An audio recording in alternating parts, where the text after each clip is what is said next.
Ayan, magbabaklas siya ng mga sirang ice crusher na nabili namin mula sa Kalakal.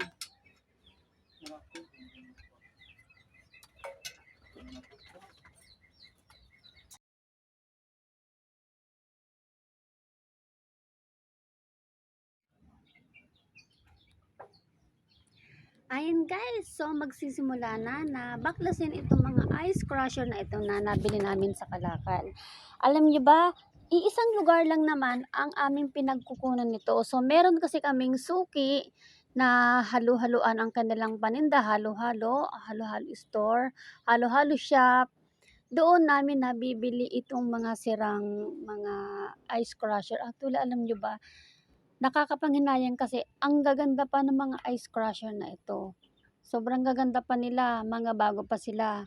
Kaya lang siguro, dahil sa na-overused, kaya madali siyang masira. Madaling masira ang kanilang mga ice crusher, lalo na mga made in China. Yan, mga gawang China, kaya madaling masira. So, kapag nakikita naman ng aking asawa na pwede pa siyang ayusin at kaunti lang ang diferensya, ay inaayos niya ito at naipagbebenta pa namin ito sa murang halaga. Dahil pag ang brand new nito guys ay mahal. So 1,000 plus ang brand new nito na bibilhin. So naibebenta din namin to sa murang halaga lang. 500 pesos only. So yun. Pagka hindi na pwedeng ayusin, china-chop-chop na niya ito. So, napupunta na ito syempre dito sa mga kalakal namin na dinideliver namin sa junk shop, pandagdag din. Kaya sayang din ito. So, kadalasan ang sira nito guys ay doon lang sa mga pumuputok lang siya, nag-overheat, ganun lang yung sa switch lang, ganun. Ganun lang yung kanyang sira sa ito. Siyempre, hindi naman siguro marunong mag-ayos, walang marunong mag-ayos doon sa halo-haloan. Kaya nilalagay na nila ito sa kalakal kapag nasisira na. So, inaano na nila yan, tinatapon na nila yan. Kaya, napapasama ito sa mga nabibili namin doon sa mga kanilang mga kalakal na ibinebenta nila sa amin. So, kami ang pumipick up. Malaking bagay din kapag binabaklas. Kasi, nasiseparate yung bakal at saka yung alloy or aluminum na nandito sa ice crusher na ito. Yan, so, pinaghihiwa-hiwalay niya yan. Bakal, plastic, at saka itong alloy. Kaya mas maganda kapag binabaklas sila.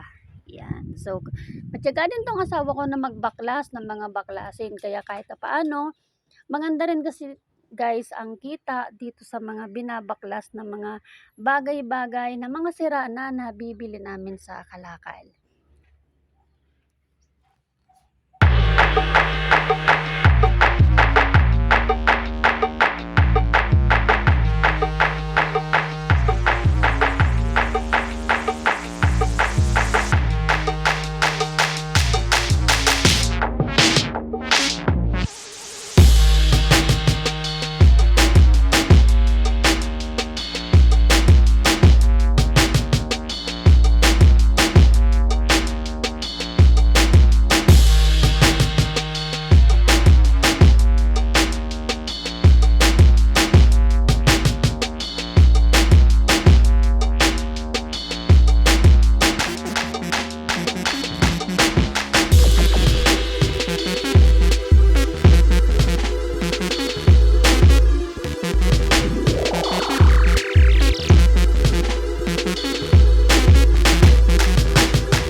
At habang nagbabaklas siya ng mga ice crusher na ito, ako naman ay patuloy na nag-aayos ng mga kalakal na pan-deliver namin ngayong hapon. Para pagkatapos kong mag-ayos, ay aantayin ko na lang na matapos din itong aking asawa sa kanyang pagbabaklas ng mga ice crushers na ito. Kasi hindi rin madali guys ang pagbabaklas nito dahil madami-dami din sila. Kaya malamang ako yung unang matatapos.